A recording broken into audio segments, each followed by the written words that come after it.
செய்திகளுக்கு பிரதான அனுசரணை வழங்குவோர் பரேச லாஷப்பல் விடி கேஷ் அண்ட் கேரி காஸ்லே கோனேஸ் விடி சூப்பர் ஸ்டோர்.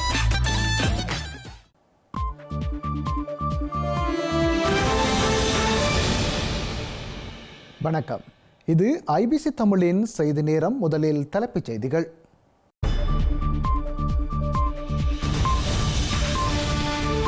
ஸ்ரீலங்காவில் நாடாளுமன்ற அமர்வுகளை நடத்துவதில் தேசிய மக்கள் சக்தி திணறல். அமர்வுகளில் கொதிநிலை மற்றும் அவமதிப்பு மொழியாடல்கள். தேசிய தலைவரை முன்னிறுத்தும் அர்ச்சுனாவின் உரை தந்திரோபாயங்கள். அரச தரப்பு வெகுண்டால் அர்ச்சுனா ஓடியொழிய முடியாது என்கின்றார் அமைச்சர் சந்திரசேகரன். ஸ்ரீலங்காவின் சட்டமா அதிபரை பதவி நீக்க கோரும் லசந்தவின் புதல்வி. வேறு வழக்குகளின் சந்தேக நபர்களுக்கே விடுதலை பரிந்துரை என சமாளிக்கும் அரசாங்கம். தந்தை பெரியாரின் பெயரை திமுக சுயலாபத்துக்கு பயன்படுத்துவதாக விஜய் குற்றச்சாட்டு. பெரியாரின் சமூக நீதியை திமுக கோட்டை விட்டதாகவும் கண்டனம். காசாவில் பலஸ்தீன மக்களை வெளியேற்றும் திட்டமிடல்களை செய்ய இஸ்ரேலிய ராணுவத்துக்கு பணிப்பு. காசா மீதான அமெரிக்க திட்டத்தில் வணிக நோக்கம் என செய்தி கசிவு. உக்ரைனுக்கு பிரான்ஸ் வழங்கிய மிராஜ் போர் விமானம். பிரான்சில் பயிற்சி அளிக்கப்பட்ட விமானிகளுடன் கையளிக்கப்பட்ட முதலாவது கலம்.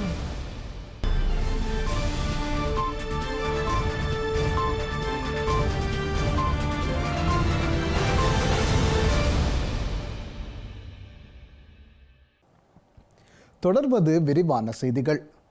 ஸ்ரீலங்கா நாடாளுமன்றத்தில் தேசிய மக்கள் சக்தி உறுப்பினர்களுக்கு 3/2 பெரும்பான்மைக்கும் அதிகமான பலம் இருந்தும் அண்மைய நாட்களில் நாடாளுமன்ற அமர்வுகளில் கொதிநிலை மற்றும் அவமதிப்பு மொழியாடல்கள் தொடர்ந்து இடம்பெறுவது நாடாளுமன்ற அமர்வுகளை நேரலையில் பார்வையிடும் பாடசாலைகள் மாணவர்கள் உட்பட்ட தரப்புகளை முகஞ்சொலிப்ப வைப்பதான கவலைகளை எழுப்பியுள்ளது.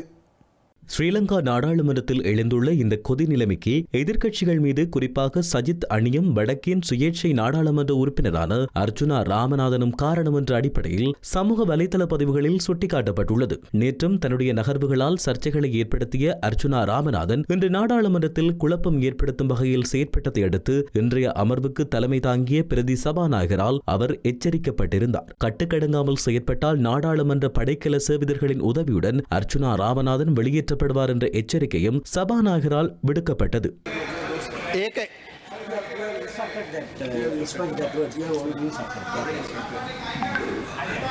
Okay, may that word be expunged from the Hansard, please.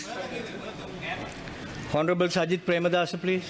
இதன் பின்னர் ஸ்ரீலங்காவின் கடற்றொழில் அமைச்சர் சந்திரசேகரன் உரையாற்றிய போது அவருக்கும் அர்ச்சுனாவுக்கும் இடையில் முருகல் நிலை ஏற்பட்டது. அந்த நேரத்தில் அர்ச்சுனா போல எல்லாவற்றையும் எடுத்து முகநூலில் தாங்கள் பதிவிடவில்லை என சீறிய சந்திரசேகரன் அர்ச்சுனாவை போலவே நாங்களும் நடந்து கொள்ள முற்பட்டால் அவருக்கு ஓடி ஒழிய இடம் இருக்காது என தெரிவித்ததோடு அர்ச்சுனாவின் அச்சுறுத்தலுக்கும் மிரட்டலுக்கும் அரசாங்கம் அஞ்சாது எனவும் தெரிவித்தார். அர்ஜுனா என்னமெண்டா சரியா, நான் என்னத்தை சொல்ல வந்தேங்கிறது புரிஞ்சு கொண்டு காதீங்க சரியா.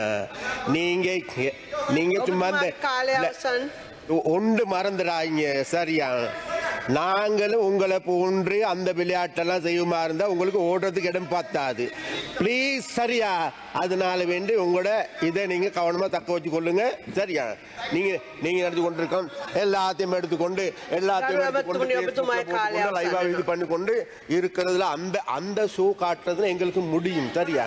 அதனால பிளீஸ் சரியா, அதனால வேண்டி உங்களோட அந்த அச்சுறுத்தலுக்கோ உங்களோட அந்த விளையாட்டுகளுக்கு நாங்க இனி இது உங்களுக்கு நீங்க சந்தர்ப்பையா உங்களுக்கு அந்த சந்தர்ப்பம் தான் கேளுங்க. சஜித் பிரேமதாஸ் அவரை கேட்டு உங்களோட சந்தர்ப்பத்தை பெற்றுக்கொண்டு டைமை பெற்றுக்கொண்டு பேசுங்கள்.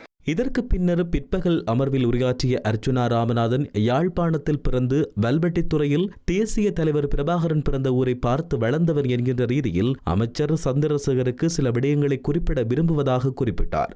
யாழ்ப்பாணத்திலே பிறக்காத அமைச்சர் சந்திரசேகரன் சண்டித்தனம் செய்து தன்னை ஏதாவது செய்யலாம் என்று நினைத்தாலும் 44,000 போராளிகளின் உயிர்களை கொடுத்த தேசிய தலைவரின் வழியில் நின்ற தன்னை எவ்வாறு விரட்டியடிக்க முடியும் என்றும் அவர் கேள்வி எழுப்பியிருந்தார். இராணுவத்தை பாதுகாக்கின்ற நிலைமைக்கு தான் தேசிய அரசாங்கம் போகிறது. அதுக்குரிய எந்த பொறுப்பு கூறலும் இல்லை. அது தவிர யாழ்ப்பாணத்திலே 3000 வேலை இல்லாத பட்டதாரிகள் இருக்கிறார்கள். யாராவது உங்களால் ஒரு நடவடிக்கை எடுக்க முடியுமா? அது உங்களுடைய 3 கத்தரி தோட்ட விரலிகள் என்று சொல்வார்கள். எங்களுடைய மக்கள் தவறுதலாக உங்களில் ஏற்பட்ட நம்பிக்கையால் 3 கத்தரி தோட்ட குமரைன பம்பையோடு சொல்லுவார்கள். சிங்களத்திலும் சொல்லுகிறேன், 3 கத்தரி தோட்ட விரலிகளால் யாழ்ப்பாணத்திலே ஏதாவது நடந்திருக்கின்றால் இல்லை. நான் தெளிவாக ஒரு விடயத்தை சொல்ல விரும்புகிறேன். எங்களுடைய அமைச்சருக்கு வான்படை, நிலப்படை, கரும்புலிப்படை, இதுவும் போய் ஆகாய படை என வைத்திருந்ததுதான் தமிழீழம். இலங்கை தமிழரசுக் கட்சியின் மறைந்த மூத்த தலைவரான மாவை சேனராஜாவின் குடும்பத்தினரிடம் யாழ்ப்பாணம் காங்கேசன்துறை காவல்துறையினர் விசாரணை நடத்தியுள்ளனர்.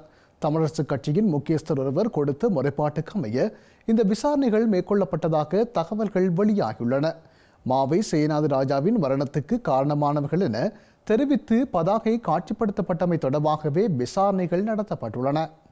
மாவை சேனாதிராஜாவின் உடல் தகனம் செய்யப்பட்ட மயானத்தில் அவரது மரணத்திற்கு காரணமான துரோகிகள் தமிழரசு கட்சியில் இருப்பதாக குற்றச்சாட்டை தொடுக்கும் வகையிலான பதாதை ஒன்று காட்சிப்படுத்தப்பட்டிருந்தது. தமிழ் தேசியத்தை நேசிக்கும் தமிழ் மக்கள் என பெயரிடப்பட்ட இந்த பதாதையில் சுமந்திரன், சாணக்கியன், CVK சிவஞானம் மற்றும் நாடாளுமன்ற உறுப்பினர் சத்தியலிங்கம் உட்பட கட்சியின் பிரபலங்களின் படங்கள் பொறிக்கப்பட்டிருந்தன. குறித்த பதாகை தொடர்பில் காவல்துறையினர் மாவை சேனாதிராஜாவின் குடும்பத்தினரிடம் இன்றும் மதியம் விசாரணைகளை மேற்கொண்டுள்ளனர். அந்த பதாதையை காட்சிப்படுத்தியது யார் மற்றும் அதன் பின்னணி என்ன என்பவை தொடர்பில் விசாரணை மேற்கொள்ளப்பட்டுள்ளதாக மாவை சேனாதிராஜாவின் புதல்வர் IBC தமிழ் செய்திகளுக்கு தெரிவித்தார். அறகலைய மக்கள் எதிர்ப்பு போராட்டங்களின் போது தமது வீடுகள் மற்றும் சொத்துக்களுக்கு ஏற்பட்ட சேதங்களுக்காக சுமார் 43 முன்னாள் நாடாளுமன்ற உறுப்பினர்கள் 2.1 பில்லியன் ரூபாய் இழப்பீட்டை பெற்றுள்ளதாக ஸ்ரீலங்கா அரசாங்கம் தெரிவித்துள்ளது. ஸ்ரீலங்கா நாடாளுமன்றத்தில் இன்று உரையாற்றிய அரசாங்கத்தின் தலைமை கொறடா நலிந்த ஜேதிச இந்த தகவலை வெளியிட்டுள்ளார். அரசு அதிகாரிகளின் செல்வாக்கினை பயன்படுத்தி தமது வீடுகளுக்கு ஏற்பட்ட சேதங்களை மிகைப்படுத்தி மதிப்பிடுவதனூடாக அவர்கள் பாரிய இழப்பீடுகளை கோரியுள்ளதாக நலிந்த ஜேதிச குற்றம் சாட்டியுள்ளார். பிரதேச செயலாளர்கள் மற்றும் மாவட்ட செயலாளர்களுக்கு தமது வீடுகளுக்கு ஏற்பட்ட இழப்பீடுகளை மிகைப்படுத்தி பதிவிடுமாறு அழுத்தங்கள் பிரயோகிக்கப்பட்டு வருவதாகவும் அவர் கூறியுள்ளார். இலங்கையில் வீடு ஒன்று முழுமையாக சேதமடையும் பட்சத்தில் அதிகபட்சமாக 25 லட்சம் ரூபாவையே வழங்க முடியும் என அமைச்சர் குறிப்பிட்டுள்ளார். எனினும் அப்போது அதிகாரத்தை தம்பசம் வைத்துக் கொண்டு அதிகமான இழப்பீடுகளை முன்னாள் நாடாளுமன்ற உறுப்பினர்கள் பெற்றுக் கொண்டுள்ளதாக அவர் சாடியுள்ளார். பிரசன்ன ரணதுங்க 56.1 மில்லியன் ரூபாவையும், கோகிலா குணவர்த்தன 58.7 மில்லியன் ரூபாவையும், மொஹாந்த சில்வா 60.1 மில்லியன் ரூபாவையும், நிமெல் லான்சா 69.2 மில்லியன் ரூபாவையும், அலி சப்ரி ரஹீம் 70.9 மில்லியன் ரூபாவையும், காமினி லொக்குகி 74.9 மில்லியன் ரூபாவையும், ஜோன்ஸ்டன் பெர்னாண்டோ 93.4 மில்லியன் ரூபாவையும், கெஹலிய ரம்புக்வெல்ல 95.9 மில்லியன் ரூபாவையும் இழப்பீடாக பெற்றுக் கொண்டுள்ளதாக நலிந்த ஜேதிச கூறியுள்ளார். இவர்களை தவிர சமல் ராஜபக்ஷ, சந்திம வீரக்குடி, அசோக பிரியந்த, சமன் பிய கேரத், ஜனக பண்டார தென்னகோன், ரோஹித் அபே குணவர்த்தன, விசேட வைத்திய நிபுணர் Seetha Arambepola Saman Pradeep, Shehan Semasinghe, Indika Anuruddha, Milan Jayathilaka, Ramesh Pathirana, Duminda Dissanayake, Kanaka Herath, AP Herath, Prasanna Ranaweera, WD Weerasinghe, Shantha Bandara, SM Chandrasena, Sanath Nishanth, Siripala Gamlath, Arundika Fernando, Sumit Uduthumbara ஆகியோர் 65 லட்சத்துக்கும் 55.9 மில்லியனுக்கும் இடையிலான இழப்பீடுகளை பெற்றுக் கொண்டுள்ளதாகவும் நலிந்த ஜெயதிச மேலும் தெரிவித்துள்ளார். உள்ளூராட்சி மன்ற தேர்தலை இலக்காக கொண்டு உயிர்த்த ஞாயிறு தாக்குதல்கள் தொடர்பாக சேனல் 4 தொலைக்காட்சிக்கு நேர்காணல் வழங்கிய பிள்ளையான் எனப்படும் சிவனேசத்துறை சந்திரகாந்தனின் முன்னாள் ஊடக பேச்சாளராக அறியப்படும் அசாத் மௌலானாவை நாட்டுக்கு கொண்டு வருவதற்கான முயற்சிகள் மேற்கொள்ளப்பட்டுள்ளதாக தகவல்கள் வெளியாகியுள்ளது. நாட்டுக்கு கொண்டுவரப்படும் அசாத் மௌலானாவை நீதிமன்றத்தில் முன்னிலைப்படுத்தி அவருக்கு எதிராக பிறப்பிக்கப்பட்டுள்ள வெளிநாட்டு பயண தடையை நீக்குவதற்கு அரசாங்கம் முயற்சிப்பதாக பிவித்துருக்கல உரிமைய கட்சியின் தலைவர் உதய கம்மன்பில அண்மையில் கூறியிருந்த நிலையில் இந்த விடயம் பேசுபொருளாகியுள்ளது. இலங்கையின் பல்வேறு பகுதிகளில் நட்சத்திர விடுதிகள் மற்றும் தேவாலயங்களை இலக்கு வைத்து நடத்தப்பட்ட குண்டு தாக்குதல்களை நடத்துவதற்கு ஸ்ரீலங்கா பாதுகாப்பு தரப்பினரும் உடந்தையாக இருந்ததாக சேனல் போ ஊடகம் தன்னுடைய ஆவணப்படத்தில் குற்றம் சாட்டியிருந்தது. தமிழீழ விடுதலை புலிகள் இயக்கத்தில் இருந்து பிரிந்த பிள்ளையான் என்று அழைக்கப்படும் சிவநேசத்துறை சந்திரகாந்தன் தலைமையிலான தமிழ் மக்கள் விடுதலை புலிகள் கட்சியின் பேச்சாளராக இருந்த அசாத் மௌலானா சேனல் போவின் ஊடக ஆவணப்படத்தில் முக்கிய தகவல்களை வழங்கும் சாட்சியாக இடம்பெற்றிருந்தார். பிள்ளையானின் வழிகாட்டுதலின் பேரில் உயிர்த்த ஞாயிறு தாக்குதலை நடத்திய ஜஹ்ரான் உள்ளிட்ட தேசிய தௌஹீத் ஜமாத் உறுப்பினர்களும் அரசு புலனாய்வு சேவையின் பணிப்பாளராக அப்போது செயற்பட்ட ராஜபக்ஷவின் விசுவாசியான சுரேஷ் சலே ஆகியோர் புத்தளத்தில் சந்தித்துக் கொண்டதாகவும் அசாத் மௌலானா கூறியிருந்தார். அசாத் மௌலானா வழங்கிய இந்த நேர்காணல்கள் குறித்து கிழக்கு மாகாண முன்னாள் முதல்வரும் முன்னாள் பிரதியமைச்சருமான சிவநேசத்துறை சந்திரகாந்தனிடம் குற்றப்புலனாய்வு திணைக்களத்தினர் வாக்குமூலங்களை பெற்றிருந்தனர். இந்நிலையில் உயிர்த்த ஞாயிறு தாக்குதல்களுக்கான நீதியை நிலைநாட்டுவதாக உறுதியளித்த அனுரகுமார திசாநாயக தலைமையிலான அரசாங்கம் அசாத் மௌலானாவை நாட்டிற்கு கொண்டு வருவதற்கான முயற்சிகளை முன்னெடுத்துள்ளதாக அறிய முடிகிறது. இந்த நகர்வானது ராஜபக்ஷவினருக்கு மேலும் நெருக்கடியினை ஏற்படுத்தலாம் என்று கூறப்படும் நிலையில் அசாத் மௌலானா முன்வைத்த குற்றச்சாட்டுகள் குறித்து தமக்கு எதுவும் தெரியாது என முன்னாள் பாதுகாப்பு செயலாளர் கோட்டாபய ராஜபக்ஷ கூறியுள்ளார். ஜனாதிபதி ஆணைக்குழுவின் அறிக்கையில் உள்ள விடயங்களை தவிர வேறு விடயங்களை தாம் அறிந்திருக்கவில்லை என்று ஆங்கில ஊடகம் ஒன்றுக்கு வழங்கிய நேர்காணலின் போதே கோட்டாபய ராஜபக்ஷ சுட்டிக்காட்டியுள்ளார்.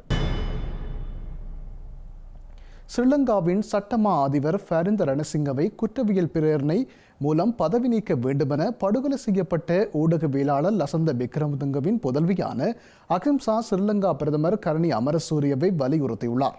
லசந்த விக்ரமதுங்க படுகொலை தொடர்பான குற்றவியல் நடவடிக்கைகளில் அதிகார துஷ்பிரயோகம் மற்றும் கடமையை முழுமையாக புறக்கணித்த செயற்பாடுகளை சட்டமா அதிபர் வெளிப்படையாகவே மேற்கொண்டுள்ளதாக அவர் குற்றம் சாட்டியுள்ளார். தமது தந்தை லசந்த விக்ரமதுங்கவின் படுகொலை தொடர்பான கல்கிஸ்ஸ நீதவான் நீதிமன்றத்தில் இடம்பெறும் வழக்கில் சந்தேக நபர்களாக பெயரிடப்பட்ட மூவரை விடுவிப்பதற்கு சட்டமா அதிபர் பாரிந்த ரணசிங்க கடந்த வாரம் எடுத்த நடவடிக்கை குறித்து தாம் மிகுந்த கவலை அடைந்துள்ளதாக பிரதமருக்கு எழுதியுள்ள கடிதத்தில் அஹிம்சா சுட்டிக்காட்டியுள்ளார். அரசியல் தலையீடுகற்ற குற்றவியல் நீதியமைப்பை கட்டியெழுப்புவதற்கான தேசிய மக்கள் சக்தி உறுதிமொழி வழங்கியிருந்தமைக்கு மத்தியில் அரசியல் அபாயங்கள் உருவாகும் என்ற போதிலும் சட்டமா அதிபரின் முடிவை அரசாங்கம் மீள் பரிசீலனை செய்வதாக அறிவித்தமை தொடர்பில் தாம் மகிழ்ச்சி அடைவதாகவும் அவர் கூறியுள்ளார். இருப்பினும் பாரிந்த ரணசிங்கவின் முடிவை மாற்ற அழுத்தம் கொடுப்பது போதுமான தீர்வாக இருக்கும் என அரசாங்கம் நம்புகிறதோ என தாம் அச்சம் கொள்வதாகவும் அஹிம்சா சுட்டிக்காட்டியுள்ளார். சட்டமா அதிபர் நாடாளுமன்றத்துக்கு பொறுப்பு கூற வேண்டியவர் என்றும் நீதி கட்டமைப்பை சரி செய்வதற்கான அரசாங்கத்தின் உறுதிமொழியை நிறைவேற்றுவதற்கான ஒரே வழி நாடாளுமன்றத்தினூடாக அவரை பதவி நீக்கம் செய்வதே ஆகும் எனவும் அஹிம்சா சுட்டிக்காட்டியுள்ளார். இருப்பினும் 3 சந்தேக நபர்களை விடுவிப்பது குறித்த சட்டமா அதிபரின் சட்ட கருத்தானது சண்டே லீடர் ஆசிரியர் லசந்த விக்ரமதுங்கவின் கொலையுடன் தொடர்புடையது அல்ல என்றும் தெரிவிக்கப்படுகின்றது. இந்த விடுதலையானது லசந்த விக்ரமதுங்கவின் சாரதி கடத்தப்பட்டு அவரது கள குறிப்பீடு காணாமல் போனமையுடன் தொடர்பானது என சட்டமா அதிபர் திணைக்களம் கூறியுள்ளது. இதேவேளை லசந்த விக்ரமதுங்கவின் கொலை சம்பவத்துடன் தொடர்புபட்ட குற்றச்சாட்டின் கைதான மூவர் விடுவிக்கப்பட்டமைக்கு எதிராக இன்று ஊடகவியலாளர் எதிர்ப்பு ஆர்ப்பாட்டம் ஒன்றை மேற்கொண்டனர். சட்டமா அதிபர் திணைக்களம் அமைந்துள்ள வளாகத்துக்கு முன்னால் இந்த எதிர்ப்பு ஆர்ப்பாட்டம் நடத்தப்பட்டுள்ளது. ஸ்ரீலங்காவின் சட்டமா அதிபர் லசந்த விக்ரமதுங்கவின் கொலையுடன் தொடர்புடையவர்களை விடுவிப்பதற்கு எதிராக இன்றைய தினம் இளம் ஊடகவியலாளர்கள் ஒன்றியத்தின் ஏற்பாட்டில் எதிர்ப்பு ஆர்ப்பாட்டம் ஒன்று முன்னெடுக்கப்பட்டுள்ளது. சட்டமா அதிபரை வீட்டுக்கு அனுப்புமாறும் லசந்தவுக்கு நீதியை நிலைநாட்டுமாறும் எழுதிய வாசகத்துடன் இந்த எதிர்ப்பு ஆர்ப்பாட்டம் நடத்தப்பட்டுள்ளது. இந்த ஆர்ப்பாட்டத்தின் போது லசந்த விக்ரமதுங்கவின் குடும்பத்தினர், ஊடகவியலாளர்கள், இலங்கை ஆசிரியர் சங்கத்தினர், சட்டத்திறனிகள் உள்ளிட்ட பலரும் பங்கேற்றிருந்தனர். ஆர்ப்பாட்டத்தில் ஈடுபட்டவர்கள் தலையில் கருப்பு பட்டி அணிந்திருந்ததோடு பல்வேறு கோரிக்கைகள் மற்றும் எதிர்ப்பை வெளிப்படுத்தும் சுலோகங்களையும் தாங்கியிருந்தனர். அமைதியான முறையில் முன்னெடுக்கப்பட்டிருந்த இந்த எதிர்ப்பு நடவடிக்கையின் பொழுது காவல்துறையினருக்கும் ஆர்ப்பாட்டக்காரர்களுக்கும் இடையில் முரண்பாடொன்று ஏற்பட்டிருந்தது. இதனையடுத்து தமது கோரிக்கைகள் அடங்கிய மனுவை ஆர்ப்பாட்டக்காரர்களில் 5 சென்று சட்டமா அதிபர் திணைக்களத்தில் கையளிக்க காவல்துறையினரிடம் அனுமதி கோரப்பட்டது. வீதிக்கு இடையூறு ஏற்படுத்தாமல் ஆர்ப்பாட்டத்தை மேற்கொள்ளுமாறும் காவல்துறையினர் கேட்டுக்கொண்டனர். இதன்பொழுது இடைநடுவில் இந்த போராட்டத்தில் தமிழ் முற்போக்கு கூட்டணியின் தலைவர் மனோ கணேசனும் இணைந்து கொண்டார். எனினும் மனோ கணேசனுக்கு ஆர்ப்பாட்டத்தில் ஈடுபட்ட ஊடகவியலாளர்கள் எதிர்ப்பை வெளியிட்டதோடு அரசியல் ரீதியான சாதகத்தை பெற்றுக்கொள்ள வேண்டாம் என ஆர்ப்பாட்டக்காரர்கள் மனோ கணேசனை நோக்கி கூறியுள்ளனர். இதன்போது ஆர்ப்பாட்டக்காரர்களுக்கும் மனோ கணேசனுக்கும் முரண்பாடு ஏற்பட்டதோடு வெள்ளைவான் கலாச்சாரம் உள்ளிட்ட பல்வேறு விடயங்களுக்காக தாம் முன்னின்றதாகவும் லசந்த விக்ரமதுங்க தமது நெருங்கிய நண்பர் எனவும் அவர் வாதிட்டுள்ளார். எனினும் ஆத்திரமடைய வேண்டிய தேவையில்லை என மனோ கணேசனிடம் கூறிய ஆர்ப்பாட்டக்காரர்கள் சந்தர்ப்பவாதியாக அவர் இருப்பதாகவும் விமர்சித்துள்ளனர். ஊடகவியலாளர் லசந்த விக்ரமதுங்கவின் கொலையாளிகள் யார் என்பதை அரசாங்கம் உடனடியாக வெளிக்கொணர வேண்டும் என ஸ்ரீலங்கா எதிர்க்கட்சித் தலைவர் சஜித் பிரேமதாசா கோரியுள்ளார். வெளிப்படையான விசாரணையை நடத்தி நீதி நிலைநாட்டப்பட வேண்டும் எனவும் ஸ்ரீலங்கா நாடாளுமன்றத்தில் சஜித் பிரேமதாசா தெரிவித்துள்ளார். லசந்த விக்ரமதுங்கவின் படுகொலை சம்பவம் தொடர்பில் எடுக்கும் நடவடிக்கைகள் குறித்து நான் கடந்த ஜனவரி மாதம் 8ஆம் தேதி பிரதமரிடம் கேள்வி எழுப்பியிருந்தேன். இத்தகைய தருணத்தில் இது தொடர்பாக அண்மை காலமாக அரசாங்கம் எடுத்திருக்கும் நடவடிக்கைகள் என்ன மற்றும் லசந்த விக்ரமதுங்கவின் படுகொலை தொடர்பில் அரசாங்கம் தலையிட்டு வெளிப்படையான விசாரணை நடத்தப்பட வேண்டும். வெளிப்படையான விசாரணையை நடத்தி அவர்களது குடும்பத்தினருக்கும் ஊடகவியலாளர்களுக்கும் நீதி நியாயத்தை நிலைநாட்டி கொலையாளியை சட்டத்தின் முன் நிறுத்த நடவடிக்கை எடுங்கள். லசந்த விக்ரமதுங்கவின் கொலையாளிகளை கண்டுபிடிக்க அரசாங்கம் நடவடிக்கை எடுக்க வேண்டும். யாழ்ப்பாணம் திஸ்ஸ விகாரை அமைந்துள்ள காணி மற்றும் அதனை சூழவுள்ள 14 ஏக்கர் காணியும் விகாரைக்கு சொந்தமானது எனவும் அதனை யாரும் கையளிக்க முடியாது என அகில இலங்கை பௌத்த மகா சம்மேளனம் யாழ் மாவட்ட செயலருக்கு கடிதம் மூலம் அறிவித்துள்ளது. இதற்கு மாறாக விகாரை சொந்தமான காணிகளை பொதுமக்களுக்கு வழங்க முடியாது எனவும் குறித்த கடிதத்தில் கூறப்பட்டுள்ளது. அண்மையில் யாழ் மாவட்ட ஒருங்கிணைப்பு குழு கூட்டம் நடைபெற்ற நிலையில் குறித்த கூட்டத்தின் போது திஸ்ஸ விகாரை அமைந்துள்ள காணியை பொதுமக்களுக்கு கையளிக்க இணக்கப்பாடு எட்டப்பட்டது. இந்நிலையில் குறித்த கூட்டத்திற்கு விகாரைக்கு பொறுப்பான விகாராதிபதியையோ அல்லது விகாரை நிர்வாகத்தினரையோ அழைத்திருக்கவில்லை எனவும் எனவே அந்த இணக்கப்பாட்டை தம்மால் ஏற்றுக்கொள்ள முடியாதென்றும் அகில இலங்கை பௌத்த மகா சம்மேளனம் யாழ் மாவட்ட செயலருக்கு கடிதம் ஒன்றை அனுப்பி வைத்துள்ளது. அத்துடன் விகாரை அமைக்கப்பட்டுள்ள 7 ஏக்கர் காணி அதனை சுற்றியுள்ள காணி என்றும் 14 ஏக்கர் காணியையும் விகாரைக்கு கையளிக்க நடவடிக்கை எடுக்க வேண்டும் எனவும் குறித்த கடிதத்தில் சுட்டிக்காட்டப்பட்டுள்ளது. எனவே இதற்கு மாறாக விகாரைக்கு சொந்தமான காணிகளை பொதுமக்களுக்கு வழங்க முடியாது எனவும் குறித்த கடிதத்தில் சுட்டிக்காட்டப்பட்டுள்ளது. விகாரைக்குரிய காணியில் பௌத்த சமய முன்னேற்றத்துக்கான சைத்தியம், புத்த மெதுரா, போதி, அன்னதான மடம், மடாலயம், ஓய்வு மண்டப வசதிகள், தியான மண்டபங்கள், பூங்கா போன்றவை அமைக்கப்பட வேண்டும் எனவும் அதற்குரிய நடவடிக்கைகளை விரைவில் எடுக்க வேண்டும் எனவும் குறித்த கடிதத்தில் குறிப்பிடப்பட்டுள்ளது. யாழ்ப்பாணம் புங்குடுதீவு பாடசாலை மாணவி சிவகுலநாதன் வித்தியா படுகொலை வழக்கில் மரண தண்டனை விதிக்கப்பட்ட நபர்கள் மரண தண்டனைக்கு எதிராக தாக்கல் செய்த மேன்முறையீட்டு மனுக்களை விசாரிக்க உயர்நீதிமன்றம் திகதி நிர்ணயித்துள்ளது. இதற்கமைய மேன்முறையீட்டு மனுக்களை எதிர்வரும் ஆகஸ்ட் 25ஆம் தேதி விசாரணைக்கு எடுத்துக் கொள்ளப்பட உள்ளது. யாழ்ப்பாணம் புங்குடுதீவு பாடசாலை மாணவி சிவலோகநாதன் வித்தியா கடந்த 2015ஆம் ஆண்டு கூட்டு பாலியல் வன்கொடுமைக்கு உட்படுத்தப்பட்டு குரூரமான முறையில் கொலை செய்யப்பட்டிருந்தார். பரபரப்பாக பேசப்பட்ட இந்த வழக்கு விசாரணை முடிவுக்கு வந்ததை தொடர்ந்து 7 சந்தேக நபர்களுக்கு மரண தண்டனை விதித்த யாழ் மேல் நீதிமன்றம் பாதிக்கப்பட்ட குடும்பத்திற்கு 1 மில்லியன் ரூபாய் இழப்பீடு வழங்குமாறும் உத்தரவிட்டிருந்தது. மரண தண்டனைக்கு மேலதிகமாக சந்தேக நபர்களுக்கு மேலும் 30 வருட சிறை தண்டனை விதித்தும் யாழ் மேல் நீதிமன்றம் தீர்ப்பளித்திருந்த நிலையில் இந்த தண்டனைக்கு எதிராக குற்றவாளிகள் சார்பாக உச்ச நீதிமன்றத்தில் மேன்முறையீடு செய்யப்பட்டிருந்தது. 3 நீதிபதிகள் கொண்ட யாழ் மேல் நீதிமன்ற அமர்வு தங்களுக்கு தண்டனை விதித்த விதம் சட்டத்திற்கு முரணானது என்றும் எனவே தீர்ப்பை இடைநிறுத்தி அனைத்து குற்றச்சாட்டுகளில் இருந்தும் தங்களை விடுவிக்க வேண்டும் என்றும் கூறி பிரதிவாதிகள் இந்த மேன்முறையீடுகளை தாக்கல் செய்திருந்தனர். இந்த மேன்முறையீட்டு மனுக்கள் இன்று நீதிபதிகள் பிரித்தி பத்மன் சூரசேன, ஜனக் டி சில்வா மற்றும் சம்பத் அபேகோன் ஆகியோர் அடங்கிய உயர் நீதிமன்ற அமர்வு முன்பாக விசாரணைக்கு எடுத்துக் கொள்ளப்பட்ட போதே இந்த உத்தரவு பிறப்பிக்கப்பட்டுள்ளது. சட்டமா அதிபரின் சார்பில் முன்னிலையான அரச சட்டத்தரணி இந்த மேன்முறையீட்டு மனுக்களை விசாரிக்க ஒரு திகதியை நிர்ணயிக்குமாறு கோரியுள்ளார். அதன்படி 3 நீதிபதிகள் கொண்ட அமர்வு சம்பந்தப்பட்ட மேன்முறையீட்டு மனுக்களை எதிர்வரும் ஆகஸ்ட் மாதம் 25ஆம் தேதி விசாரிப்பதற்கு தீர்மானித்துள்ளது. ஸ்ரீலங்காவின் முன்னாள் ஜனாதிபதி மஹிந்த ராஜபக்ச குறைக்கப்பட்ட தமக்கான பாதுகாப்பை மீண்டும் வழங்குமாறு கோரி தாக்கல் செய்த அடிப்படை உரிமை மனுவை விசாரணைக்கு எடுத்துக்கொள்ள உச்சநீதிமன்றத்தில் தீர்மானித்துள்ளது. இதன் பிரகாரம் எதிர்வரும் மார்ச் மாதம் 19ஆம் தேதி வழக்காளிகள் சார்பான சமர்ப்பணம் செய்யப்படும் என தெரிவிக்கப்பட்டுள்ளது. பிரதமர் கலாநிதி ஹரணி அமரசூரிய மற்றும் அமைச்சரவையின் ஏனைய உறுப்பினர்கள் இந்த மனுவில் பிரதிவாதிகளாக பெயரிடப்பட்டுள்ளனர். ஸ்ரீலங்காவின் முன்னாள் ஜனாதிபதிகளுக்கு வழங்கப்பட்ட ராணுவ பாதுகாப்பு நீக்கப்பட்டு காவல்துறையினரின் பாதுகாப்பு வழங்கப்பட்டு வருகிறது. அரச செலவினங்களை குறைக்கும் நடவடிக்கையாக அனுரகுமார திசாநாயக்க தலைமையிலான தேசிய மக்கள் சக்தி அரசாங்கம் இந்த நடவடிக்கையை மேற்கொண்டிருந்தது. இந்த நிலையில் அரசாங்கத்தின் இந்த நடவடிக்கையை கேள்விக்கு உட்படுத்தி சட்டத்தரணிகள் ஊடாக முன்னாள் ஜனாதிபதி மஹிந்த ராஜபக்ஷ உச்சநீதிமன்றத்தில் அடிப்படை உரிமை மனு ஒன்றை கடந்த ஜனவரி மாதம் 24ஆம் தேதி தாக்கல் செய்திருந்தார். இந்த மனு எதிர்வரும் மார்ச் மாதம் 19ஆம் தேதி மஹிந்த தரப்பு சட்டத்தரணிகளின் சமர்ப்பணத்துக்காக எடுத்துக்கொள்ள உச்ச நீதிமன்றம் தீர்மானித்துள்ளது. தமது பாதுகாப்பிற்காக நியமிக்கப்பட்ட பணியாளர்களின் எண்ணிக்கை 60ஆக குறைக்கப்பட்டுள்ளதாகவும் முறையான பாதுகாப்பு மதிப்பீடு இல்லாமல் தன்னிச்சையாக இந்த குறைப்பு மேற்கொள்ளப்பட்டுள்ளதாகவும் மஹிந்த ராஜபக்ஷ தன்னுடைய மனுவில் குறிப்பிட்டுள்ளார். தற்போது தனது பாதுகாப்பிற்காக ஆயுதப்படை பாதுகாப்பு வீரர்கள் எவரும் நிறுத்தப்படவில்லை என்றும் தன்னுடைய பாதுகாப்பிற்காக காவல்துறை அதிகாரிகள் மட்டுமே வழங்கப்பட்டுள்ளதாகவும் அவரின் மனுவில் குறிப்பிடப்பட்டுள்ளது. நாட்டில் ஏறத்தாழ 3 தசாப்தங்களாக நீடித்த போரை முடிவுக்கு கொண்டுவர தலைமை தாங்கிய தலைவர் என்ற முறையில் பயங்கரவாத அச்சுறுத்தல்களை எதிர்கொள்வதாகவும் தன்னுடைய உயிருக்கு அச்சுறுத்தல்கள் இருப்பதாகவும்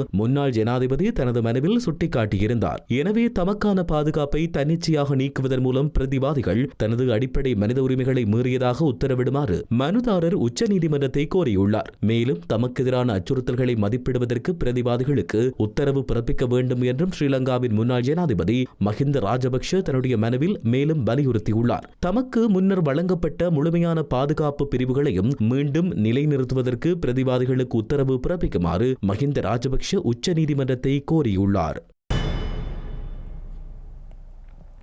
வடக்கு மக்களின் நல்வாழ்வு குறித்து விசாரிக்க ஸ்ரீலங்கா ஜனாதிபதி அனுரகுமார திசாநாயக்கவுக்கு எப்படி தைரியம் வந்தது என முன்னாள் அமைச்சர் சாமரசம்ப தசநாயக்க நாடாளுமன்றத்தில் கேள்வி எழுப்பியுள்ளார்.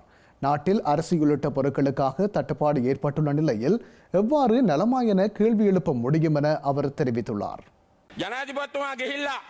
ஜனாதிபதி சமீபத்தில் காங்கேசந்துறைக்கு விஜயம் செய்து அங்கு மக்களிடம் தமிழில் நல்லமா என்று கேட்டு அவர்களுடைய நலனை பற்றி விசாரித்தார். அரிசி இல்லை, உப்பு இல்லை, அரசாங்கம் அரிசி உப்பு போன்ற அடிப்படை தேவைகளை வழங்க தவறிய போதும் வடக்கு மக்களிடம் எல்லாம் நன்றாக இருக்கிறதா என்று ஜனாதிபதி எப்படி கேட்க முடியும்? இந்த அரசாங்கத்தின் உறுப்பினர்கள் எவ்வளவு அதிகமாக பேசுகிறார்களோ அவ்வளவு அதிகமான வாக்குகளை இழக்க நேரிடும். ஒருவர் மக்களிடம் தேங்காய் சம்பல் அல்லது பால் சொதி உண்ண வேண்டாம் என்று கூறினார். அப்படியென்றால் அவர்கள் வேறு எதை உண்பார்கள்? மலையக மக்களின் பிரச்சனையை கேள்வி எழுப்பதற்கான தகுதியை முன்னாள் அமைச்சர் ஜீவன் தொண்டமான் இழந்துள்ளதாக ஸ்ரீலங்கா கடத்தொழில் அமைச்சர் ராமலிங்கம் சந்திரசேகரன் தெரிவித்துள்ளார். ஸ்ரீலங்கா நாடாளுமன்றத்தில் மலையக மக்களின் அபிவிருத்தி செயற்பாடுகள் தொடர்பில் கேள்வி எழுப்பிய போது ராமலிங்கம் சந்திரசேகரன் இவ்வாறு பதிலளித்துள்ளார். கௌரவ டிவி சாணக் அவர்கள் ஆதாரபூர்வமாக நிரூபிச்சாரு. ஒரு ரிப்போர்ட் பிரகாரம் குரோமியம் 10 mgல இருக்க வேண்டியது 14 mgல இருக்கு. அதுக்கு கௌரவ அமைச்சர் வசந்த சமரசிங்க அவர்கள் நான் இன்னும் கொஞ்சம் நாட்கள்ல ஒரு நிமிஷம் நான் பேசி முடிச்சிடறேன். கௌரவ அமைச்சர் வசந்த சமரசிங்க அவர்கள் சொல்லியிருந்தாரு, நான் திருப்பி அதுக்கு பதில் சொல்றேன். அதை நாங்க ஏத்துக்கிறோம். நீங்க மறுபடியும் உறுப்பினர் அவர்களே உறுப்பினர் அவர்களே தோட்ட மக்களை பத்தி இனிமேல் நீங்க தோட்ட மக்களை பத்தி இனிமேல் பேசுறதுக்கு உங்களுக்கு அருகதை இல்லை, சரியா? அதனால வெரி சாரி, மன்னிச்சு கொள்ளுங்க. நான் உங்களோட வாக்குவாதத்துக்கு இந்த இடத்துக்கு வர இல்லை. நானும் அதை தான் சொன்னேன். நான் கேட்டேன், அவ்வாறான பிரீமியம் இருக்குமாக இருந்தா அதனூடாக அது உண்மையாக இருக்கும்போது அது உண்மையை நாங்கள் சொல்றதுக்கும் தயார். அதே நேரத்தில் அது அவ்வாறான ஒரு பீதியை எழுப்புகின்ற செயற்பாடுகள் முன்னெடுக்கப்படுகின்றது என்பதைத்தான் சுட்டி காட்டினேனை தவிர வெறுமனே சும்மா இதுகளை பத்தி நான் சொல்றதுக்கு வரல. அதனால வேண்டி நீங்க இதை பத்தி அலட்டிக் கொள்ள வேண்டிய அவசியம் இல்லை. தோட்ட தொழிலாளர்களை பத்தி பார்க்கறதுக்கு நாங்க இருக்கிறோம். ஏண்டா தோட்ட தொழிலாளர் இன்றைக்கு உங்களை கை கழுவிட்டு இருக்காங்க. ஏன்னா எங்க தோட்ட தொழில்துறை அமைச்சர் இருக்கிறார் இன்றைக்கு சமந்த வித்யாரத்ன. அவர்கள் அந்த வேலையை நல்ல முறையில் பார்த்து கொண்டு செல்லுகின்றார். அப்ப அதனால வேண்டி அது சம்பந்தமாக நீங்கள் வெறுமனே அலட்டிக் கொள்ள வேண்டாம் என்று நாங்கள் கேட்டுக்கொள்கின்றோம். இலங்கையில் அரிசி உள்ளிட்ட அத்தியாவசிய பொருட்களின் விலை அதிகரிப்பு காரணமாக மலையக மக்கள் அதிகம் பாதிக்கப்பட்டுள்ள நிலையில் அவர்களுக்கு சம்பளத்தை நாளொன்றுக்கு 2000 ரூபாவாக அதிகரிக்க நடவடிக்கை எடுக்குமாறு நாடாளுமன்ற உறுப்பினர் வேலுசாமி ராதாகிருஷ்ணன் வேண்டுகோள் விடுத்துள்ளார். அதேபோன்று மலையக மக்களுக்கு காணி உரிமை கிடைக்கப்பெற வேண்டும் என்றும் அவர்களுக்கு மாடி வீடுகள் வேண்டாம் என்று தனி வீட்டு திட்டத்தை அமைத்து தருமாறும் இன்றைய நாடாளுமன்ற அமர்வின் போது அவர் கோரிக்கை முன்வைத்துள்ளார். எங்களுடைய பிரச்சனை என்று நாங்கள் எடுக்கும் பொழுது எங்களுடைய தோட்ட மக்களுடைய சம்பளம் இன்று அதிகரிக்கப்பட வேண்டும் என்பதை நாங்கள் உங்களுக்கு புரிந்து கொள்வதற்காக நாங்கள் சொல்ல வேண்டும். அதாவது இன்று 1700 ரூபாய் சம்பளம் பெறுகின்ற தோட்ட தொழிலாளி ஒருத்தருக்கு இன்றைய சூழ்நிலையிலே இந்த 3-4 மாதங்களிலே ஏற்பட்ட விலை வித்தியாசங்களிலே அரிசி விலை, மாவு விலை, அதே போல தேங்காய் விலை, உப்பு போன்ற பல்வேறு பொருட்களின் விலை அதிகரிப்பதனால இன்றைக்கு அவங்க மிக கஷ்டப்படுகின்ற ஒரு சூழ்நிலை ஏற்பட்டிருக்கின்றது. ஆகவே இந்த சூழ்நிலையிலே அவர்களுடைய சம்பளத்தை அதிகரிப்பதற்கு நீங்கள் சொன்ன அந்த 2000 ரூபாய் சம்பளத்தை அதிகரிப்பதற்கான வசதிகளை செய்ய வேண்டும் என்பதை நாங்கள் எதிர்பார்க்கின்றோம். அதே போல அந்த மக்களுடைய வீட்டு பிரச்சனை, நாங்கள் அதாவது பல அரசாங்கங்கள் எங்களுக்கு உறுதிமொழி அளித்தது, தனி வீடுகள் கட்டித்தாரேன், 10 பட்ச காணி தரோம். ஆகவே எங்களை பொறுத்தளவில் இன்று எங்களுடைய காணி உரிமை வேண்டும் என்பதை நாங்கள் சொல்லிக்கொள்ள விரும்புகின்றோம். இப்பொழுது அரசாங்கம் சொல்லுகின்றது மாடி வீட்டு திட்டங்களை நாங்கள் அறிமுகப்படுத்துவதாக. ஆகவே மாடி வீட்டு திட்டங்கள் மலையகத்துக்கு ஒத்து வராத ஒரு திட்டம். இது ஏற்கனவே நாங்கள் ஒத்து வராது என்றுதான் இந்த மாடி வீட்டு திட்டத்தை தள்ளி வைத்து தனி வீட்டு திட்டத்தை நாங்கள் அதிகரிக்கும்படி சொல்லியிருக்கின்றோம். காரணம் என்னவென்றால் எப்பொழுதுமே மலையகத்திலே மண் சரிவு ஏற்படுகின்ற ஒரு பிரச்சனையாக இருக்கின்றது. தென்னை பயிர்ச்செய்கையை மேம்படுத்துவதற்கான முறையான அரசாங்க கொள்கை இன்மையே தேங்காய் பற்றாக்குறைக்கு காரணம் என ஸ்ரீலங்கா பிரதமர் கலாநிதி ஹரணி அமரசூரிய தெரிவித்துள்ளார். தேங்காய் உற்பத்தியை மேம்படுத்துவதற்கான நடவடிக்கைகள் முன்னெடுக்கப்பட்டு வருவதாகவும் ஸ்ரீலங்கா நாடாளுமன்றில் கலாநிதி ஹரணி அமரசூரிய தெரிவித்துள்ளார். தேங்காய் பற்றாக்குறையை தீர்ப்பதற்கு தற்போதைய அரசாங்கம் விரிவான கொள்கையை வகுப்பதில் செயற்பட்டு வருகின்றது. இந்த துறையை ஆதரிப்பதற்காக ஏற்கனவே பல குறுகிய கால திட்டங்கள் செயற்படுத்தப்பட்டுள்ளன. இந்த முயற்சிகளின் ஒரு பகுதியாக தென்னை சாகுபடியை மேம்படுத்துவதற்காக இந்த ஆண்டு வரவு செலவு திட்டத்தில் அரசாங்கம் கூடுதல் நிதியை ஒதுக்கியுள்ளது. பெருந்தோட்ட மற்றும் சமூக உட்கட்டமைப்பு அமைச்சகத்தின் கீழ் உள்ள நிறுவனங்கள் உள்ளூர் தேங்காயை உற்பத்தி செய்வதற்கான நடவடிக்கைகளை செயற்படுத்தி வருகின்றன. பயனுள்ள விவசாய நடைமுறைகளை அடையாளம் காணல், நோய்கள் மற்றும் பூச்சிகளை நிர்வகிப்பதற்கான தொழில்நுட்ப ஆலோசனைகளை வழங்குதல் மற்றும் தென்னை துறையை வலுப்படுத்துவதற்கான கொள்கை பரிந்துரைகளை சமர்ப்பித்தல் ஆகியன இதில் அடங்கும். செய்திகளின் நிறைவாக மீண்டும் தலைப்புச் செய்திகள்.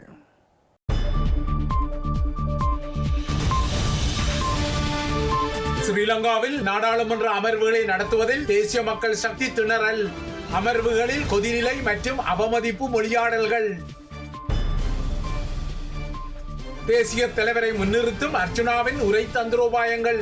அரச தரப்பு வெகுண்டால் அர்ச்சுனா ஓடியொழிய முடியாது என்கின்றார் அமைச்சர் சந்திரசேகரன். ஸ்ரீலங்காவின் சட்டமா அதிபரை பதவி நீக்க கோரும் லசந்தவின் புதல்வி. வேறு வழக்குகளின் சந்தேக நபர்களுக்கே விடுதலை பரிந்துரை என சமாளிக்கும் அரசாங்கம். தந்தை பெரியாரின் பெயரை திமுக சுயலாபத்துக்கு பயன்படுத்துவதாக விஜய் குற்றச்சாட்டு. பெரியாரின் சமூக நீதியை திமுக கோட்டை விட்டதாகவும் கண்டனம். காசாவில் பலஸ்தீன மக்களை வெளியேற்றும் திட்டமிடல்களை செய்ய இஸ்ரேலிய ராணுவத்துக்கு பணிப்பு. காசா மீதான அமெரிக்க திட்டத்தில் வணிக நோக்கம் என செய்தி கசிவு. உக்ரைனுக்கு பிரான்ஸ் வழங்கிய மிராஜ் போர் விமானம். பிரான்சில் பயிற்சி அளிக்கப்பட்ட விமானிகளுடன் கையளிக்கப்பட்ட முதலாவது கலம்.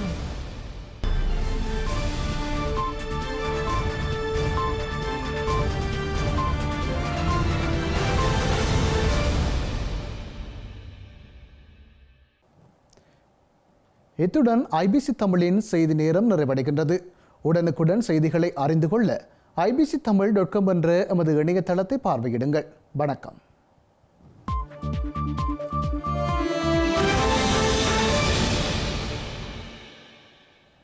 இல்லத்தரசிகள் எப்பொழுதும் உச்சரிக்கும் பெயர்கள் விடி கேஷ் அண்ட் கேரி, விடி சூப்பர் ஸ்டோர். இல்லங்கள் தோறும் சுவையான உணவு வகைகள் தயாரிக்க தேவையான அனைத்து பொருட்களும் ஓரிடத்தில் ஒரே நேரத்தில் தெரிவு செய்யலாம். சமையல் அறைக்கு தேவையான சமையல் பாத்திரங்கள், கிரைண்டர், மிக்சர், மரக்கறி வகைகள், கடல் உணவுகள், அரிசி முதல் அத்தனை தானிய வகைகளும் மலிவு விலைகளில் கிடைக்கின்றன. விஜயம் செய்யுங்கள். விடி கேஷ் அண்ட் கேரி, 11-15 ரோக்காய், Paris 10, La Chapelle. VT super store, காஸ்லே கோனேஸ்.